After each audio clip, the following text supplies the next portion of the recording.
తల్లిదండ్రులు కావాలని మీ కలను సాకారం చేసుకోండి. ఓఎస్ఎస్ ఫర్టిలిటీ వారి తక్కువ ధర సంతానోత్పత్తి చికిత్సతో అపాయింట్మెంట్స్ కొరకు కాల్ చేయండి 7825893604. ఈ రాష్ట్ర ప్రభుత్వం గద్దరన్న ఆలోచనలు ముందుకు తీసుకొని పోవటం కోసం,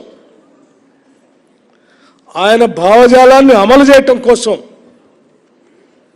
ఈ రాష్ట్ర ప్రభుత్వం అధికారికంగా ఆయన జయంతి కార్యక్రమాన్ని చేస్తూ ఉంది. ఇది చాలా గొప్ప విషయం. ఎందుకంటే పాలకులు, ప్రభుత్వాలు ఎప్పుడు కూడా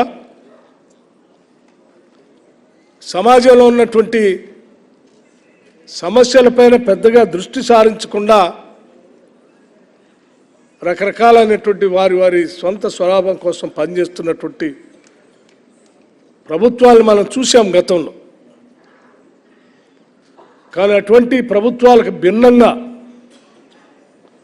ఈరోజు సమసమాజ స్థాపన కోసం గద్దరన్న చేసిన ఆలోచనలు అమలు చేయటం కోసం ఇందిరమ్మ రాజ్యం ముందుంది అని చెప్పడం కోసం ఈరోజు గద్దరన్న గారి ఆలోచనలు తీసుకొని పోవడం జయంతి కార్యక్రమాలు చేస్తూ ఉన్నాం. ఈరోజు ఇందిరమ్మ రాజ్యం అధికారంలోకి రావటానికి గద్దరన్న గారి కృషి కూడా ఉంది. కొద్ది కాదు, బాగా ఉంది. ఈ రాష్ట్రం ఏర్పడటానికి ఆయన కృషి ఉంది. నాకు తెలిసి ఆయన రాసినటువంటి పాట, ఎంతమంది పోరాట యోధులు మేము తెలంగాణ కోసం పోరాటం చేశాం, చావు నోట్లో తలకాయ పెట్టి బయటకు వచ్చాం, నా వల్లే వచ్చిందని చెప్పుకునే నాయకుల కంటే ఎక్కువ ఆయన ఒక్క పాట రాసి డాష్ ఎక్కి అడిగేస్తూ ఆ పాట పాడితే రాష్ట్రంలో ఉన్నటువంటి ప్రజానికం మొత్తాన్ని కదిలించింది. ఆ పాట పొడుస్తున్న పొద్దు మీద నడుస్తున్న తెలంగాణ ఆయన నడిపించాడు.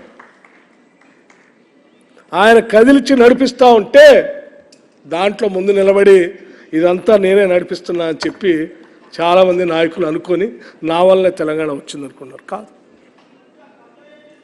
ఆయన సమాజాన్ని కదిలిస్తే, ఆ సమాజం పోరాటం చేస్తే ఆ పోరాటాన్ని గుర్తించి కాంగ్రెస్ పార్టీ తెలంగాణ రాష్ట్రాన్ని ఇచ్చింది. ఆయన తీసుకొచ్చినటువంటి విధానం కానీ చెప్పారు మన జయరాజ్ గారు ఇప్పుడే. ముఖ్యమంత్రి గారు సరే కొన్ని అర్జెంట్ అవసరాలు ఉన్నాయి, నేను కొద్దిగా మీరు మన్నించాలి, కొద్దిగా సమయం ఎక్కువ తీసుకుంటా, ఒక 5 నిమిషాలు.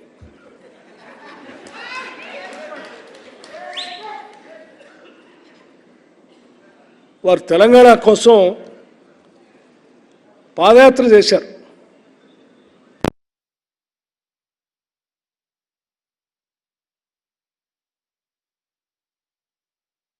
ఆయన పాదయాత్ర చేశాడు, చేసి పెద్ద ఎత్తున తెలంగాణ సమాజాన్ని కదిలిచ్చాడు, నడిపించాడు కూడా.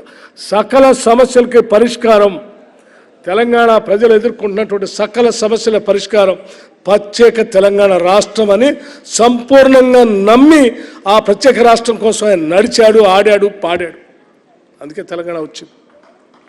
అలా వచ్చిన తెలంగాణ రాష్ట్రం ఏర్పడిన తర్వాత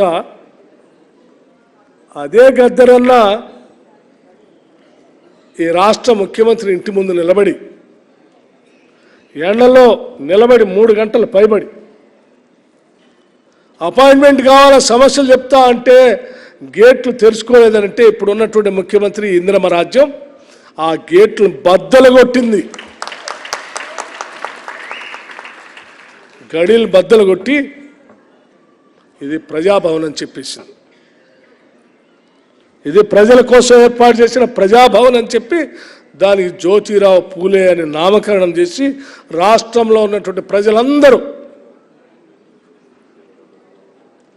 ఇక్కడ రావచ్చు, ప్రజావాణి ఏర్పాటు చేశాం, మీ దరఖాస్తులు ఇవ్వచ్చు, మీ సమస్యలు చెప్పుకోవచ్చు, ప్రభుత్వం సానుకూలంగా స్పందించడమే కాదు ఆ సమస్యల పరిష్కారం చేస్తామని కూడా స్పష్టంగా చేసి ఆ గేట్లు బద్దలు కొట్టి వాళ్ళ ప్రజలకి అంకితం చేసి తలుపులు బార్లా తెరిచి ఉంచాం.